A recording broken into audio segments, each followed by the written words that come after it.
Hi, and welcome to the Passport Files. I'm your host, Brian Clark. Today on the show, I'm so excited to have Shafik Meghji. Shafik is an award winning travel writer, journalist, author of the book Crossed Off the Map Travels in Bolivia. He has worked on all seven continents and so much more. Hi, Shafik, and welcome to the Passport Files.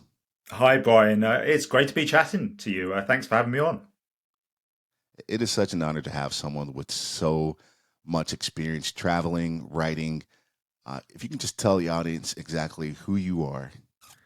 Yeah. So, I mean, I'm speaking to you from South London, which is where I grew up. And my background's in journalism. I started off as a news and sports reporter. I'm a big football fan, a big soccer fan for my North American listeners. But then, and I worked for newspapers here in London. But then Wanderlust kicked in, and I resigned, and I went backpacking around India and South America. And you know what, Brian? It was the best decision I ever made because I actually loved the experience. And I was using guidebooks. I was using Rough Guides and Lonely Planets while I was on the road. And I thought, hey, this would be a great job. I wonder who does that.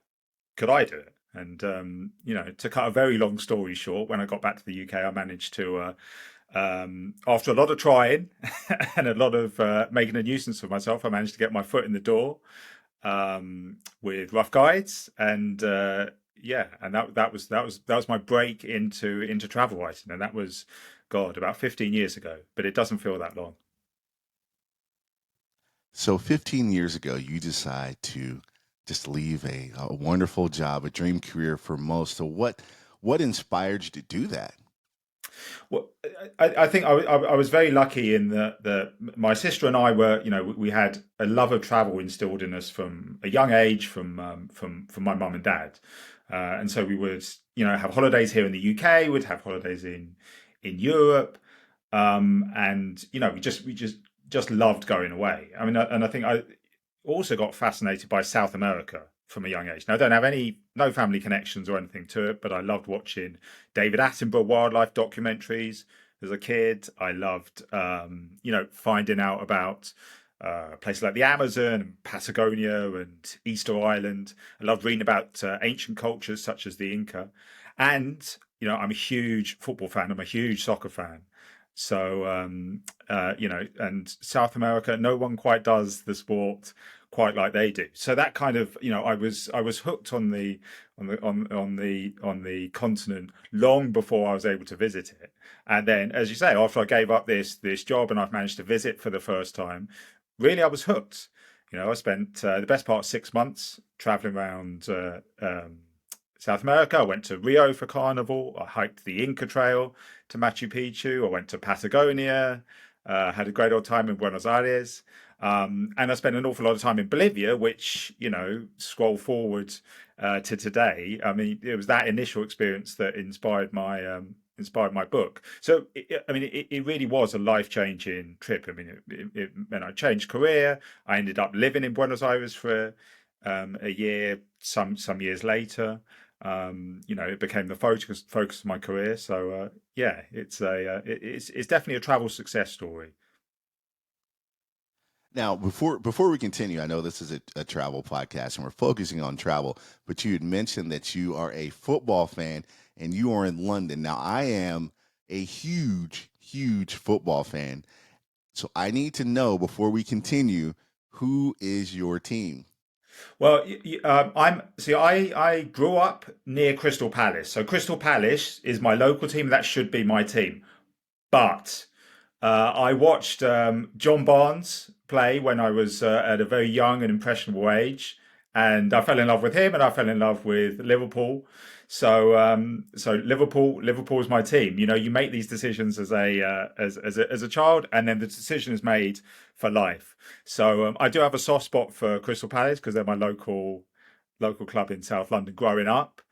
But I'm a red through and through.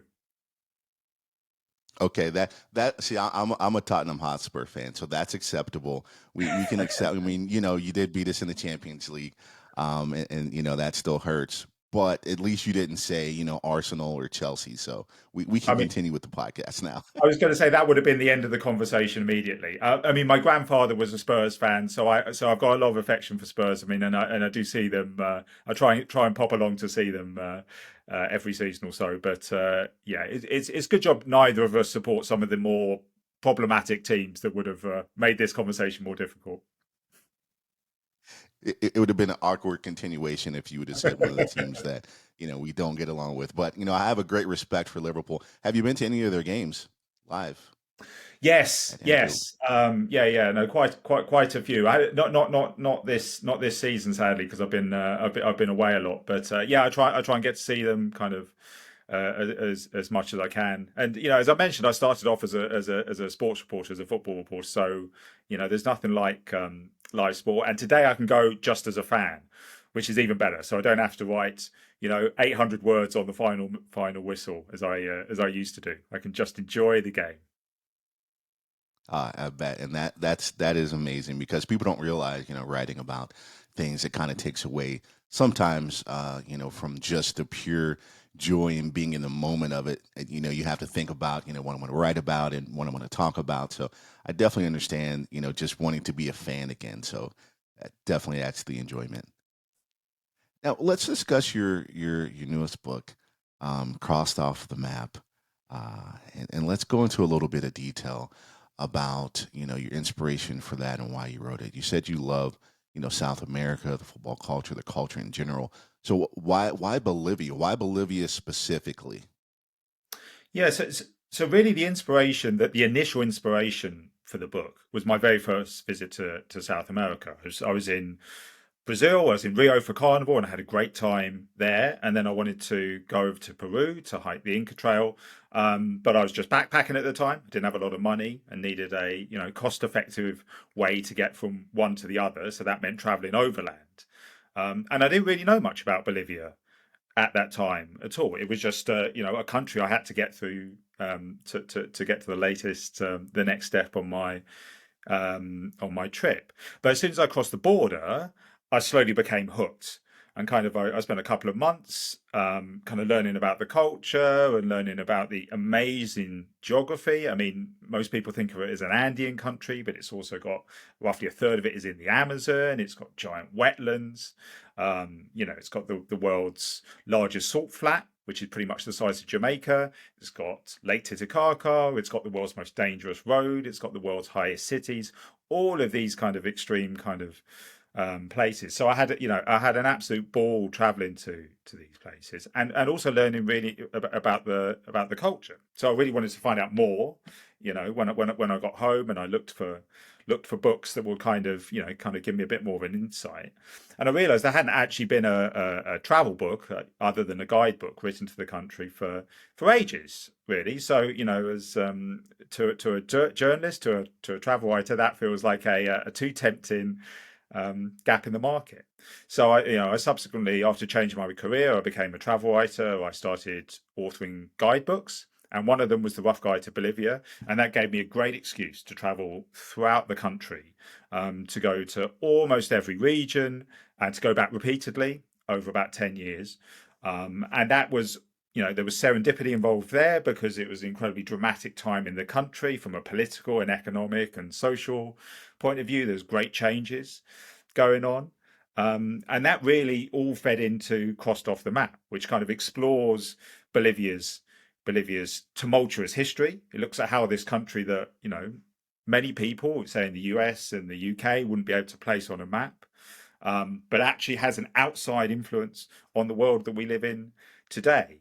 And it was also, as I say, there was a lot of great changes going on in Bolivia at that time, with the climate emergency, with migration, with the war on drugs, with issues like populism, lots of the issues that we're all going through today.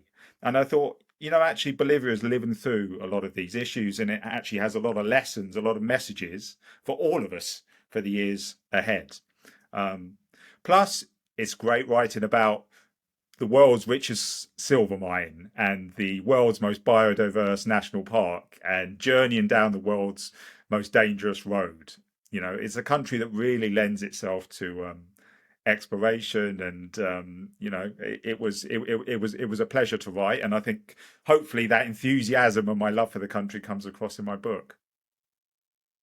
Ab- Absolutely. And one thing that really struck me is that you really don't hear, like you said, I haven't seen many, stories, travel books. You watch some of the travel shows, and you don't really see, much about Bolivia, and so that's what really drew me to you and your work. Because I really embrace the sort of, not necessarily unknown, but just some of the places that aren't really talked about and discussed. And it seems like that's, what kind of drew you to, writing this book. And one thing you said about, traveling the most dangerous road. So tell us about that road. Have you, for those who haven't read the book or don't know much about it, have you traveled on that road? And if so, what was it like? Yes, I mean I've travelled several times on the road, and spoiler alert, I managed to survive it, fortunately. But yeah, it's both the world's most dangerous road, and I would say one of the most spectacular. And the reason for that is it's such a sharp drop in altitude. It starts up near La Paz, which is one of the biggest cities in Bolivia, up in the Andes, around 4,000 meters above sea level, and then it plunges down very dramatically, spiraling down the side of the mountains, the side of the hillsides, to a subtropical region called the Yungas, which is, it's an incredibly fertile place. There's lots and lots of stuff grown there, but it's a very narrow road. There's sheer drops on one side. I mean, often the road is like 3 meters across, and it's two-way traffic. You have mist that will swirl around, so the visibility often drops off. You have these mini waterfalls splashing across the surface. Yeah, so it's hair raising, but it's an incredible experience. Lots of people like to cycle down it, but other people drive down it, and I think there's very few roads that it so quickly take you from one dramatic landscape to a completely different dramatic landscape. So you're up in the very chilly, Andes, in the Altiplano, which is the high altitude plateau. As I say, it's cold, and you're shivering. You have to wrap up warm, and then by the time you get to the end of the road, once you've calmed down, maybe had a drink or so, you're in this beautiful, balmy, you know, sunshine. It ends up in a place called Cororico, which is like a resort town, which is, fitting really, because you're not necessarily eager to head back on it. But it's a spectacular road. It's also a road that shines a bit of a spotlight on, Bolivian culture, and that's why I used it in the book to explore, because the Yungas is a coca growing region. So it's the plant that from which cocaine is derived, but a plant that is very sacred and has been used across the Andes for thousands and thousands of years. It's also a region that has these gold deposits, and there's lots and lots of myths and legends and fortune hunters that have been drawn to this region to in search of its gold deposits. So it works on many different levels. You can just enjoy it as a adrenaline, charged cycle ride. You can sit back and try and enjoy the views, and you can also get a cultural and historical insight into a side of Bolivia you might not have come across before. And it's amazing, just the description of that. It just sounds like just an incredible, and the way you talk about it and describe it, it's just absolutely incredible. Now, is it something that you drive yourself, or do you recommend having a driver driving you down, up and down, first time I would highly or every time? recommend having a driver drive you up and down. um, I will underline that as well, particularly. It's not one to it's not. I mean, some people will go down, and I know people have gone down on motorbikes before, but yeah, give yourself a break, I would say, and sit back and let a professional do the job for you.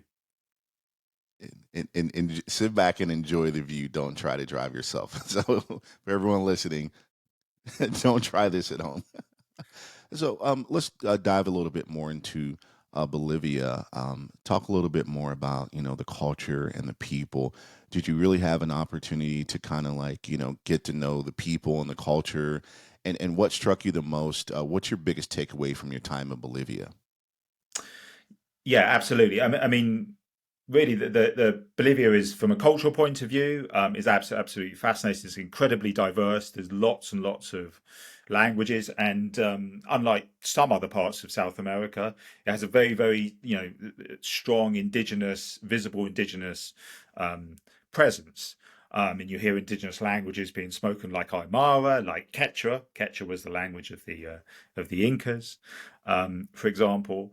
And really, I mean, it was an absolute. My book wouldn't have been possible without the Bolivian people that I met along the road, who were very generous in sharing their stories, who took me, to places that I otherwise wouldn't have visited, who put up with my incessant questioning and note taking, and you were very patient when I asked silly questions more than once. So I mean, I absolutely love the Bolivian people, and it really it's I think it's one of the great pleasures of traveling there, and particularly if you travel across the region. So the west is the Andean side, that's the high altitude side, that's where Lake Titicaca is, that's where the Solada Uni, which is the world's biggest salt flat, is. It's where Potosi, which is the legendary silver mine.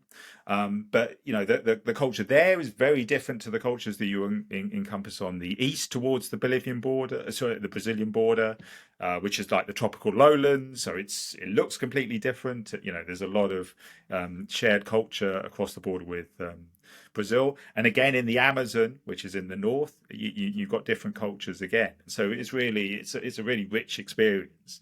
And again, one of the things I tried to do in the book was share some of the voices and share some of the opinions and share some of the stories that had been shared with me, and also from people that in the British media and in the US media and in the Western media more generally don't often that these voices aren't often heard. So I would like to think that the book does something small in helping to redress that balance.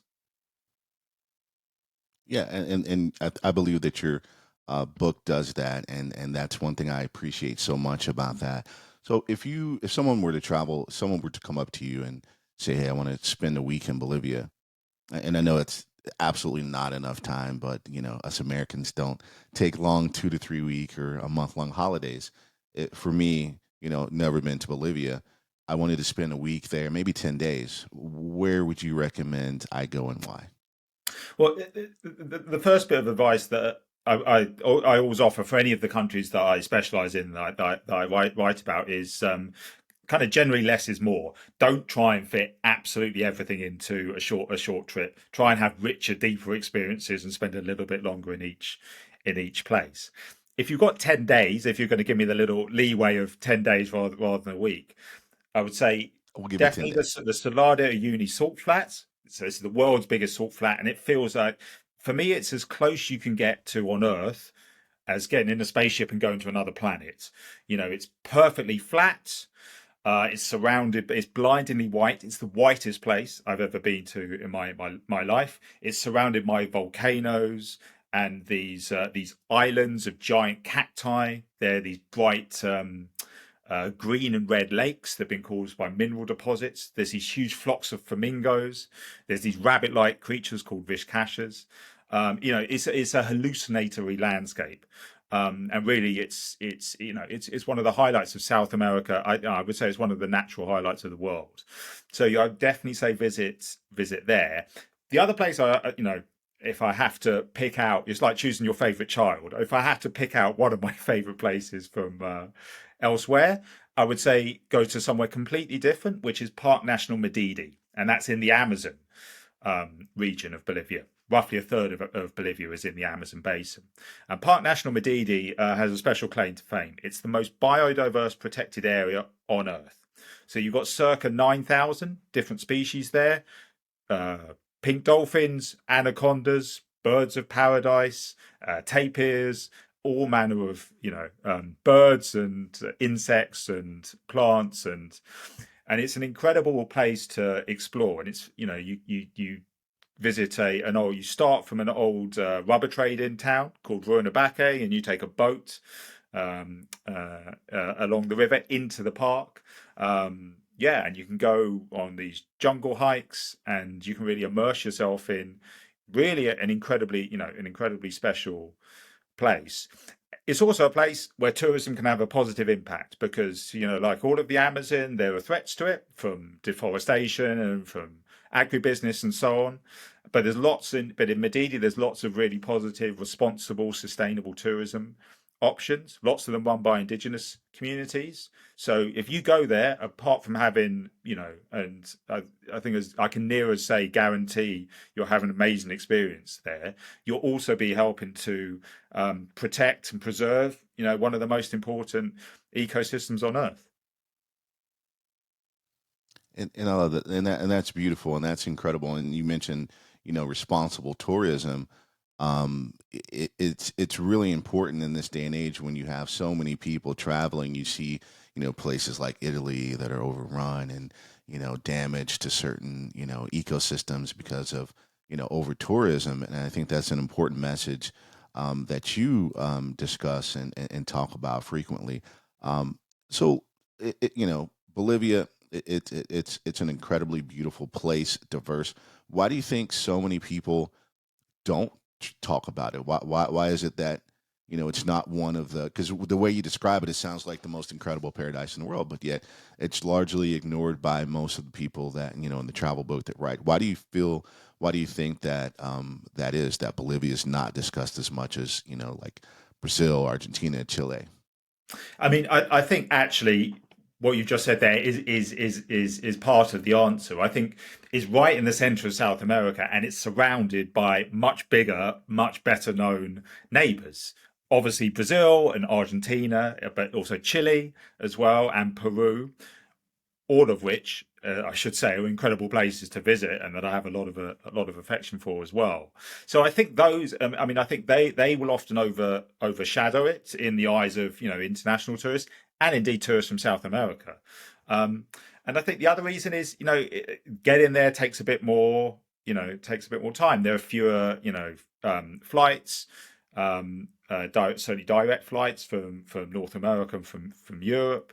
Um, as well. So I think it's kind of it's a mix of those things, and also certainly from a European perspective, and I think probably it's true from a US perspective as well, that South America as a whole is still doesn't get doesn't get the number of tourists that it deserves compared to you just mentioned places like Italy and France and so on, but even parts of Southeast Asia, parts of South Asia, and so on. Now I think that's changing. I mean, I've definitely in the 15 odd years that I've been writing about the continent, I've definitely seen an uptick in the number of visitors, kind of in absolute numbers, which is great. And I mean, on a practical level, you also see it in sales of guidebooks, which have obviously gone up for that as well.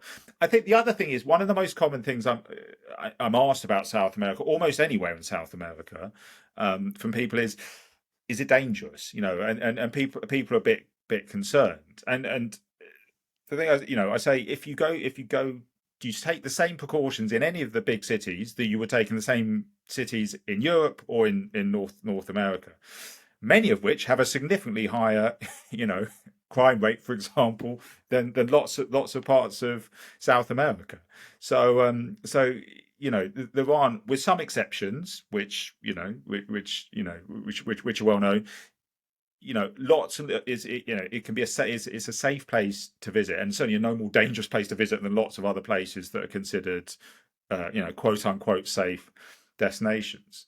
So, but I'd say that going back to Bolivia briefly, just at the end, the plus point of it not having too many visitors is that you can visit and at the moment, and you feel like not quite that you have it to yourself. It's not quite completely crossed off the map to paraphrase my book, but it's not overrun. So you get these dramatic landscapes. You get you can visit communities that aren't completely jaded. with tourism as well. And and also, I think everyone that visits, and it's not just the case with me, you become something of an evangelist for the country, because you realize just how remarkable it is, and how wonderful the people are, how rich the history is, how rich and diverse the cultures are, and you think, yeah, I just want more people to know about this, and to hopefully visit. Well, absolutely, and I hope to visit one day soon. You have, Bolivia wasn't. I'll be honest, Bolivia was not on the top of my travel list. I had South America. You think of Peru. Like you said, Brazil, Argentina, Chile, etc. But just by you know just that road alone, in the salt flats, and what the flamingos, it definitely has been moved high on my travel list. And one things that I really love to do when I travel is discover food. What is the national dish, if you had to go to Bolivia? And I know it's in different cultures, different locations, but one dish. What's the food of Bolivia? What when you go back to when you think back to Bolivia, what's the one dish that that brings you back to Bolivia? Well, I mean, again, the diversity, the kind of the topographical, geographic diversity and cultural diversity of the country is really represented in the cuisine as well. So if you're in the Andean side, you're in the birthplace of the potato. I mean, there are more types of potato than you can ever imagine. In Lake Titicaca, you get wonderful trout, really good trout. Quinoa, for example, is also a Bolivian classic, and llama as well. Now, llamas are found across Bolivia. Yeah, they're very interesting animals as well, but they're a crucial animal for food as well. And that would be if you go to the west, that's something I would definitely say to try. Put aside any squeamishness, almost got that out, that you might have. Yeah, it's a really tasty meat. I always think of it like a gamey version of pork. But if you go to the Amazon, if you go to the east, incredible for tropical, fruits and vegetables and that kind of thing. And Santa Cruz, which is the biggest city in Bolivia, it's over in the east in the lowlands. It's the economic powerhouse. It's got a killer nightlife there as well. This is, you have a lot of kind of the cattle country vibe that you get over the border in Brazil, and further south in Argentina and Chile. So you get some great beef, you get some great steaks, you get great kebabs, and that kind of thing. So yeah, so kind of take a chance to sample all that stuff. But they also have, you have some of the world's highest vineyards, really good. You've got a great one of the national drinks. Use the local spirit Singani, which is a bit like grappa. Yeah, there's lots and lots of things to try while you're there. So you don't think of wine when you think of Bolivia. And did you partake in the wine? And if so, what were your favorites? I mean, obviously, I had to take in it from a professional point of view. I mean, it was a real hardship, as you can imagine. But I made that sacrifice for the readers. Yeah, no, I very much did. Actually, the thing is, if you look at Bolivia on a map, the southern Bolivia borders Argentina and borders Chile. Two wine producing powerhouses, and the Tarija area of Bolivia has a lot of, it's very close to the border with Argentina, has a lot of cultural shared culture there, and the wine's extremely good. And actually, over the time that I've been traveling to Bolivia, the wine is noticeably improved. So yeah, absolutely worth trying while you're there. You had to do it professionally. I love that. Professionally, I had to partake in the wine. I love that. That's amazing. So, because this is a passport files, and I asked everyone of this. When did you first get your passport, and where did you travel to? Yeah, it's I don't remember the exact uh age I was. I mean, I would have been on my parents' passport as a child, and I think my first international trip would have been when I was very very small. I think maybe two and a half, and it would have been to see some relatives in Canada, in Toronto, and Montreal. So yeah, that was probably the very first foreign trip, and the first time that I would have had used a passport. But I don't have any distinct memories of it, sadly. So when did you first get your like when did the travel, because everyone has their, that moment in their life where like travel, this is just what I want to do. When did that happen and where was that? Well, it was really. I mean, again, my parents can take the credit for this because they were, they're very open-minded people, and they always loved travel themselves.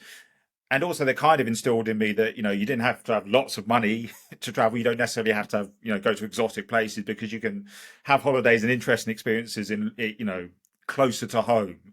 It's almost an attitude as much as as much as a geographical location. So it was really, from my, when I was 7, 8, 9, and you start to be able to appreciate swimming in the sea, for example, or playing on a new beach, or that kind of thing. And it really built through my childhood and into my teens, and obviously into my teens, as I was getting more interested in things like football, and I was getting more interested in the natural world, and I love ancient ruins and things like that. So going to Greece on holiday, or going to Turkey on holiday, where you can stumble through these 1,000-year-old sites and monuments. And that really captured my imagination. And again, it links into South America, because I wanted to, as soon as I saw someone like Machu Picchu, for example, I knew I wanted to go. As it just, it's a place that just, it looks too magical to be true. If you're a youngster growing up in South London in a busy urban environment, it's about as different as different a landscape as it can be. So it really that my love of travel kind of was instilled at an early age, and has just developed ever since, and continues to develop. I mean, that original backpacking trip around India and South America was the one that helped me change my career. But even if I wasn't doing it for work, I would be doing it for pleasure. So I mean, I appreciate how lucky I am that I kind of get paid to do a lot of these things. But uh, yeah, it's kind of I love London. I'm a proud South Londoner, but whenever I'm here for too long, every few months I get itchy feet, and you know need to be on the road again, or planning a new trip, or reflecting on one that I've just come back from. Um, yeah, and the great pleasure of travel is that there is no end point. You never come to an end. I've never been everywhere, and places don't stay the same either. So they're constantly developing and stuff. So yeah, yeah, it's just kind of And and you and you've literally been everywhere. I mean, not everywhere, but you've crossed the globe, every continent. What and I know this is going to be probably the most difficult question I ask everyone, for everyone to answer. What is your favorite place that you've traveled to, and why? well, it is a One spot. difficult question, and I will give one place though. I will stick. I'd say Patagonia. And the reason for that is I've always loved mountains. So I've loved being up in the Himalayas in India and Nepal, but Patagonia is just, I think it's one of the most beautiful and dramatic landscapes on Earth. It's parts of it are some of the you immerse yourself in wilderness, and it's just kind of heart-stoppingly, jaw-droppingly beautiful. I mean, I've been lucky that I've been traveling there for on and off for the last 10 years or so. I was there. I was in the Chilean side of Patagonia before Christmas to do some work for Lonely Planet, and yeah, it was just an incredible experience. Just hiking across a deserted ridge just outside Torres del Paine National Park, which has those granite spires that even if people don't know their names, they will be familiar with. And I was walking along a deserted, elevated ridge, condors circling overhead. I was with some conservationists that do a puma conservation project, and we were tracking pumas. And it was a beautiful sunny day. It was in the late summer where the days seemed to last forever. Um, and you kind of have to pinch yourself that you're there. So and as I say, during the lockdowns, when I was confined, just as most people around the world were, the place that I dreamt about the most was Patagonia. So yeah, so before Christmas, it was absolutely lovely to be back. The open spaces, the clear skies, the world's most beautiful mountains, killer lamb barbecues as well. Yeah, I can't recommend it highly enough. Now, you said you were tracking pumas. What is that like? And did you just, I mean, that there just, it sounds like just an incredible, just a fantasy dream. What's it like to track pumas? Yeah, well, it's an incredible experience. I mean, anytime you see a big cat in the wild is an incredible privilege. I mean, I've done some of those experiences in East Africa and India before, um, but I'd never spotted a puma in the wild. And spoiler alert, I didn't spot one on this trip either. But but I had an incredible experience with these remarkable conservationists in Patagonia. So in Patagonia, there's loads of sheep ranches, and even though it's illegal, pumas are often hunted by the ranchers. But this project was trying to change that dynamic around and showing that actually you can ranchers and the pumas can peacefully coexist. So I was with some puma trackers, and we were following their routes across this deserted ridge. We found a place where one had stayed overnight. We found some camera traps that they'd set up that showed that a puma had been there a couple of hours before. We found the pug marks, the paw prints in the in like the dusty soil. We found the remains of a kill as well. Um, so it was an incredible experience. I mean, I got up before dawn and I was out until well after dinner time. So it was an incredibly rich experience. I had a wonderful time. The pumas remained elusive. I like to think that the pumas saw me, even if I didn't see them. So Sounds like you were very close. What is your most incredible wildlife viewing moment that you can think back to? Like, I'm sure you've seen incredible things, but what's the top moment for you? yeah, I mean, I think I've been privileged to spend quite a lot of time in Madhya Pradesh in India, which has some of the world's greatest tiger reserves. And there's a absolutely wonderful lodge there called Shergar, which I've been to a few times, and they have excellent guides. And they took me into Kana National Park, and we had a 25-minute sighting of an adult tiger, and the tiger would have been 4 meters away, maybe. So it was. I'd seen tigers in the wild, flashes of them in the undergrowth and so on, and I'd seen them from a distance, but I'd never, it's very unusual to have a sighting this close for that prolonged period. So it was very, very lucky.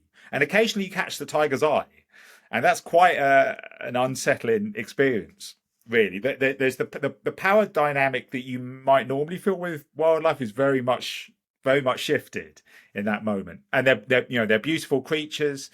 Fortunately, in recent years, tiger numbers have begun to kind of edge up slowly, particularly in India and Nepal, which is obviously good news.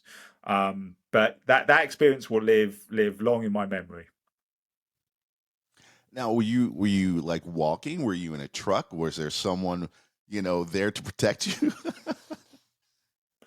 Yeah, I mean, very thankfully, I wasn't on foot, and there was a train guide, and there was also a park ranger. We were in the back of a like an open topped jeep.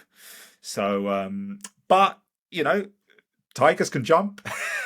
Tigers are very agile, so there didn't feel like a lot of protection. To be perfectly honest, I mean it's such an incredible experience. As I say, it's such a privilege is always the word I use. It's a privilege to be in their presence in the wild. So it's only really afterwards you think, wow, we were really close, and if the tiger had been in a bad mood or decided to jump or so on. But yeah, fortunately, it was a peaceful encounter for both of us. And when the tiger was fed up with things, she slinked off into the undergrowth, and yeah, and we went back to the lodge with some wonderful photos and some incredible stories, and definitely the need for a G&T afterwards to celebrate.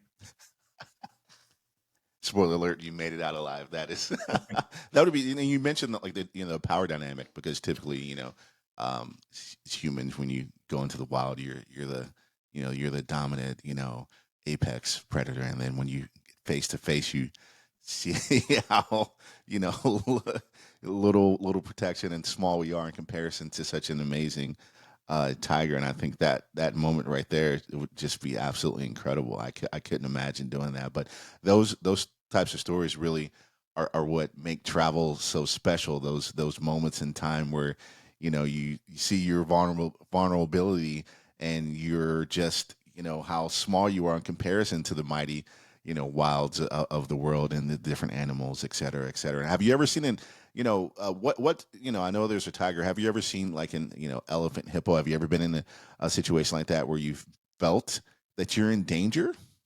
And when was that? Yes. So yeah. So I mean, yeah, I've been to Kenya and Uganda, and seen the big five, and that was all great, and that all passed off very, very smoothly. I'd say the moment that I was most scared with a wildlife encounter was in the Galapagos, and the Galapagos famously is an incredible, the best place to see wildlife anywhere. And I was on a boat cruise for a few days, and we were snorkeling with a guide and a couple of other people. We were swimming along the coastline of one of these islands, not that deep at all, maybe a couple of meters deep. We'd just seen a penguin swimming around. We'd seen turtles, iridescent fish as well, and then there was a quite narrow inlet that we were swimming across, and I just saw one of my, one of the fellow travellers on the trip suddenly, moved with a jolt while swimming and started to point, and it was a Galapagos shark in the inlet. So we were essentially at the edge of the inlet, blocking the route out for the Galapagos shark. The Galapagos shark is essentially a great white shark. It's the local variation on that. So a big shark, basically, and it was incredible. It was an incredible experience because you saw it incredibly close up, and we'd seen nurse sharks and white tip sharks before, so which are much smaller, and often quite skittish. They often swim off when you approach them. So we weren't initially as concerned as we should have been. We'd seen so much wildlife, and the wildlife is so unafraid of you in the Galapagos, that we kind of thought, oh, well, this is just the kind of thing that happens while we're there. And my travel companion was getting some really good GoPro footage underwater of the shark, which was beginning to circle, which really should have rang alarm bells for us. And then anyway, eventually the guide was in the Zodiac boat, was in the like the inflatable boat, and he eventually, after about 5 minutes, came into the water to have a look to see what we were looking at.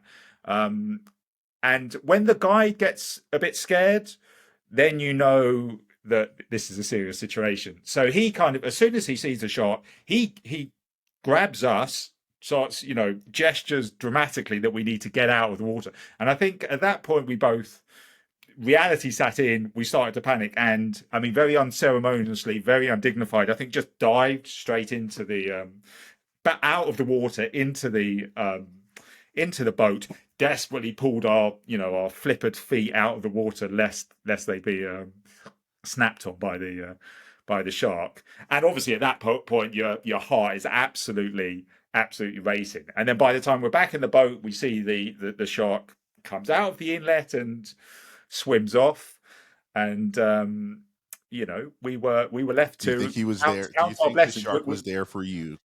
Exactly. I mean, and so we were very lucky to have all of our digits and limbs left, and also with a with a nice story to tell later. But even as I'm saying it to you, my heart rate is picking up just a little bit as I drift back to that afternoon a few years back. It seems like the shark was there for you because it swam away as soon as you got on the boat. Because I think it maybe it was maybe coming for you. You dodged one there. That's an incredible story, and that's amazing. So, what would you tell someone? What would be your guidance for someone who said, you know what, I want to be like you. I want to quit my job and become a travel journalist and travel work. Because you see the influencers, you see, the people saying, do what you love. What would you say, and what would be your recommendation? What would be your guidance, and what would be some things that you would tell people, hey, not to do? Yeah, I mean, it's. I'm sure you won't be surprised. I often get people reaching out to me to ask this, and I did the same when I was trying to break into the industry as well. I mean, I think it's a wonderful job. It very much isn't all glamorous. I've told you some of the night that the fun stories today, but an awful lot of the job is me sitting in an airport or in a bus station or on a train writing furiously to a deadline before moving on to the seventh place I visited in seven days. So the work can actually be quite intense. I mean, it's but it's that's not to not to poo-poo it at all. It's an incredible job. I absolutely love it, and if you're interested in the world, it's a great experience. I mean, it's not easy to break into. For me, I was just persistent. I wrote when I came back from backpacking around South America. I thought this is what I want to do. I already had a background in journalism, so I didn't think it was going to be too difficult. I was working for like national newspapers, so I thought, oh, this will be fairly straightforward, and it wasn't really at all. It took me the best part of a year, and I sent countless emails and sometimes physical letters. I wrote thousands and thousands of words of sample articles or sample chapters for guidebooks. I made a real nuisance of myself. I contacted every travel publisher you can think of, and I got one response in a year, which was from Lonely Planet, just to say thank you. We'll keep your CV on file, and then that was it. And then I was kind of obviously feeling a bit dejected at that point. And then towards the end of the year, out of the blue, a new editorial assistant who had just started work at Rough Guides sent me an email to say, "Oh, hi! I've just started work. I found your unopened letter because I thought maybe if you send physical letters, maybe that would be more memorable." She said, "Oh, I just found your unopened letter, in a filing cabinet or whatever." And I showed it to the commissioning editor, and she said, "Oh, would you like to come in for a chat?" And essentially that was my foot in the door. So it was a mixture of persistence and kind of you know frankly making a nuisance of yourself or trying to make yourself get in the door, and then it was a bit of luck as well. So I would say be persistent. You have to have a bit of a tough skin, I think, unfortunately, because there's a lot of unanswered emails, a lot of pitches that you send out that get rejected more often than not, even if you're really experienced. Even the most famous travel writers get that. But be persistent. And the other thing is, don't try and do what everyone else is trying to do. I think that's kind of it's like any form of journalism. Try and find what's an interesting story. Why is it interesting? Why are you the person to tell it? And for me, my approach with that is always to kind of look at places that are perhaps under the radar. Perhaps a bit like Bolivia, that have incredible stories and incredible landscapes, but don't get the coverage they deserve. And also, I think do as many interviews, speak to as many local people as possible, because they're the gateway into to destinations, and also that's where the expert knowledge is. So so hopefully that helps someone break in. It's keep at it, and and take your chance when it comes. Beautifully put. That is great. That is well well received advice for anyone, because it definitely is not all glitz and glamour. There's a lot of hard work that's put into it, and you are extremely talented. So don't let's not forget about that. You have a great way that you talk about your voice is incredible, and I really appreciate that. And I hope to continue to read and view more of your work as you continue. And speaking of that, do you have anything? You may not be able to discuss it, but do you have anything in the works, or do you have any trips planned in the future?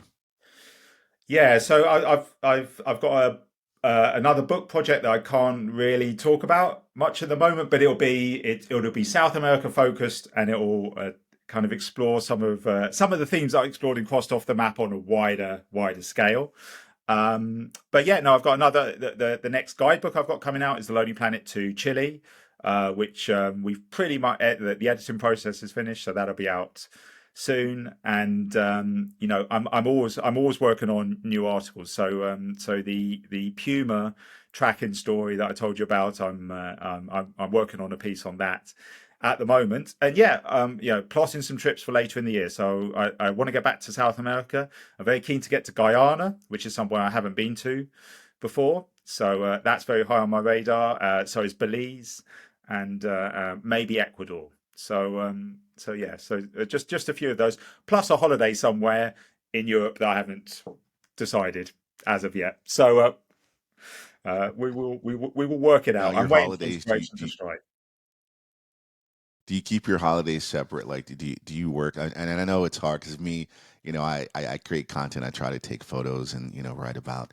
Do you have a hard time, keeping the pen and paper down when you're on holiday, and keeping the photos, or do you do that on the holiday? Is that what you love? I mean, it's a mix. You'll get a lot of travel writers up here who say, "I never take a holiday. Every trip, is a source is an opportunity to either generate content or generate stories and so on." Which I totally get. But we also spend our lives writing about the value of going on holiday as well. And I think it's worth taking a bit of your own advice. My personal trick for this is I do a little bit of writing about Europe. Europe's not the region that I do the most on. And so if you go to places like the French Riviera, if you go to like Italy, for example, where I went to last year, there's so many wonderful travel writers already writing about these destinations, and they've already been written about so much before. So I feel I can just go here and think, yeah, people have got it covered. There's no great story that I've easy. There's no low hanging fruit that I've missed here. I can just absolutely enjoy the wonderful Italian food. I can enjoy the wonderful Riviera beaches and so on. And I think in all seriousness, whatever job you do, you need to be able to switch off from it. And I think certainly I have to be, and I know you do too. And all travel writers have to be on social media a lot. You have to be, constantly out there. So perhaps that's even more of a reason that you also need to switch off, take a break, and take some of your own advice. Read some other travel writing written by other people, and yeah, just enjoy it. Be a traveler yourself for a while. Absolutely, I love that. It's not all about work. You gotta take your own advice and take some time to travel and unwind. Because it's travel writing is definitely difficult work. You're not just sitting, drinking, caipirinhas on the beach of Brazil. You're you're definitely working. So where can we find you? If we wanted to find out more about you, where are you at on the interwebs? Yeah, well, I mean, the useful thing of having an unusual name is that I'm very easy to find online. You can see all of my latest articles at shafikmeghji.com. I'm at Shafik Meghji on Twitter and Instagram and that kind of thing too. Crossed Off the Map Travels in Bolivia is available from all good bookshops and bad bookshops all around the world. So that's very easy to find. But yeah, if you want to some of the stories that we've discussed today, you can see you can if your interest has been piqued, you can see some articles that I've written on these subjects on my website. Shafik, it has been just truly an honor to be able to speak to you, and I cannot wait to see and read more about what you're doing. It is an honor. You're a very talented, brilliant, amazing writer, journalist, photographer, and it's just been the highlight of my short podcasting career. But hopefully, we can touch base on some travels one day soon. Uh, Brian, you're too kind, but I will take your flattery. Absolutely, it's been an absolute pleasure chatting with you. Thank you for having me on. The time just seemed to fly by for me. So yeah, I'd love to come back and chat to you again in the future about hey, maybe another part of the world, other books, and so on. Absolutely, I can't wait to talk about your next book that cannot be discussed.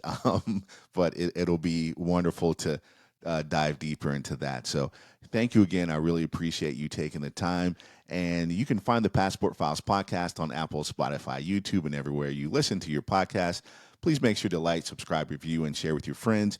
You can find me on Instagram at the Passport Files Pod and Worldwide Bry, and on YouTube where you can see this full video. Thank you so much, and cheers.